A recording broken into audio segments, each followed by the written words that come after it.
سر بالکل جو مین چوراہے ہیں ان پہ کم، اور جو مین روڈ جو ہیں یا کہیں پہ سڑک ہے تو وہاں سڑکوں پہ یہ زیادہ نظر آتے ہیں. تو ان کا شہریوں سے رویہ کیسا ہوتا ہے، کیا دیکھتے ہیں آپ؟ سر بالکل یہ جو ہے شہریوں کو زیادہ یہ تنگ کرتے ہیں، بھاری چالان کی دھمکیاں دے کر ان سے 100-200 روپے بٹورتے ہیں. ٹریفک اہلکار سنگل روڈ پہ کم اور مین روڈ پہ سب سے زیادہ ہوتے ہیں. اور خاص کر کے یہ جو صبح مزدور جو جاتے ہیں فیکٹریوں کی طرف جاتے ہیں اور مختلف اداروں کی طرف جاتے ہیں، ان کو یہ زیادہ تنگ کرتے ہیں. ان سے ان کے پاس اتنی جیب کی خرچی نہیں ہوتی، اور یہ اکثر ان کی گاڑیاں بھی روک دیتے ہیں یا ان کو یہ بولتے ہیں کہ آپ چالان پلا کے آئیں اور اس کے بعد آ کے گاڑی لے جائیں. اچھا، یہ جو ہیں پیسے بٹور رہے ہیں تو یہ عوام کیا کہہ رہی ہے اس حوالے سے؟ سر بالکل عوام جو ہے ان سے بہت تنگ آئی ہوئی ہے. عوام کا صرف یہی کہنا ہے کہ یہ نوکری جو ہے زیادہ کم کرتے ہیں، کیونکہ ٹریفک اہلکاروں کا کام ہی صرف روڈ کو کلیئر کرنا ہے، لیکن یہ کلیئر کرنے کے بجائے صرف عوام کو تنگ کرنے میں لگے ہوئے ہیں. اچھا، عوام یہ بھی کہہ رہی تھی جب اسٹار نیوز سے خصوصی گفتگو کر رہی تھی عوام یہ بھی کہہ رہی تھی کہ وہ جو ہے ہم سے پیسے لے رہے ہیں، کہ موٹر سائیکل جو ہوتی ہے یہ چھوٹی گاڑی ہوتی ہے، اس کے ساتھ ساتھ رکشہ والوں نے بھی یہی کہا کہ یہ ٹریفک والے جو ہیں ہم سے پیسے لیتے ہیں. اس حوالے سے بتائیے گا. سر بالکل یہ خاص کر کے جو مین چوراہے ہوتے ہیں وہاں پہ جو اپنا رکشے والے ہیں ان کو یہ زیادہ تنگ کرتے ہیں. وہ ان کو تنگ بھی کرتے ہیں. وہاں پہ جو ٹھیلے اور پتھاری ہیں دار ہیں ان سے بھی یہ کھانا وانا کھاتے ہیں. اور اتنے کہ ابھی تو ٹریفک اہلکاروں نے حد کر دی ہے کہ سبزی والوں سے جو ہے گھر کی سبزی بھی یہاں سے لینے کے لیے ان کو تنگ کر رہے ہیں. اچھا، سبزی بھی وہاں سے لے کے جا رہے ہیں؟ جی جی بالکل سر، اب تو سبزیاں بھی وہاں سے لے کے جا رہے ہیں. تو وہاں پر کیا ان کے خلاف کوئی کارروائی عمل میں نہیں آ رہی؟ سر بالکل کوئی کارروائی عمل میں نہیں آ رہی، کیونکہ پہلے ہی ٹھیلے جو ہیں وہ غیر قانونی طور پر کھڑے ہوئے ہیں اور ان کو یہ دھمکیاں دی جاتی ہیں کہ اگر آپ لوگوں نے کسی کو شکایت کی تو آپ کے ٹھیلے اور یہ پتھاری یہاں سے ہٹوا دیں گے.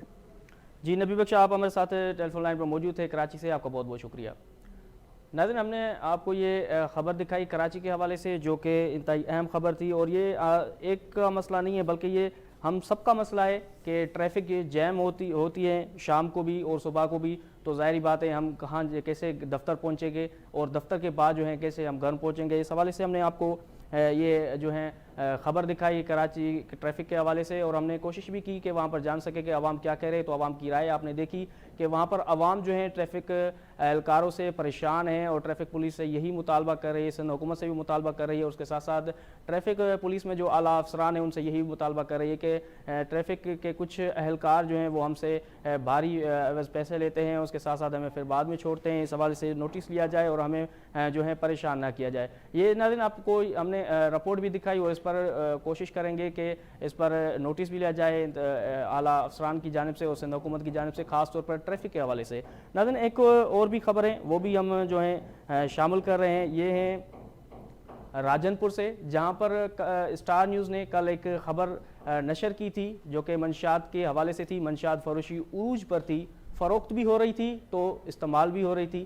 تو اس حوالے سے وہاں پر نہ صرف بچے بوڑھے بلکہ بزرگ اور اس کے ساتھ ساتھ جو خواتین ہیں وہ بھی اس گھنونے نشے میں جو ہیں مبتلا تھی، جس کی وجہ سے جو ہے اسٹار نیوز نے جو ہے یہ کل ایک خبر نشر کی تھی، جس کی وجہ سے ضلع راجن پور کا جو ڈی پی او ہیں انہوں نے سخت نوٹس لیا اور نوٹس لینے کے باوجود جو ہیں وہاں پر چھاپے مارنے سے کئی افراد کو جو ہے گرفتار بھی کر دیا، بلکہ درجنوں افراد ہم کہہ سکتے ہیں کہ انہوں نے گرفتار بھی کیے. اس کے ساتھ ساتھ بھاری مقدار میں جو ہے منشیات بھی جو ہے انہوں نے جو ہے اپنے تحویل میں لے لی. یہ آپ اسٹار نیوز کی ایکسکلوزیو اسکرین پر دیکھ سکتے ہیں. کل یہ خبر اسٹار نیوز نے بریک کی تھی کہ ضلع راجن پور جو ہے وہاں پر بہت منشیات فروشی چل رہی ہے. اس خبر پر جو ہے پولیس نے کارروائیاں تیز کر دی ہیں اور اس کے ساتھ ساتھ جو ڈی پی او نے خاص طور پر انہوں نے انسٹرکشن دی کہ ان کے خلاف جو ہے کارروائیاں کی جائے. مزید ہم جانیں گے کہ وہاں پر کیا صورتحال ہے. ہمارے ساتھ ٹیلی فون لائن پر موجود ہے ضلع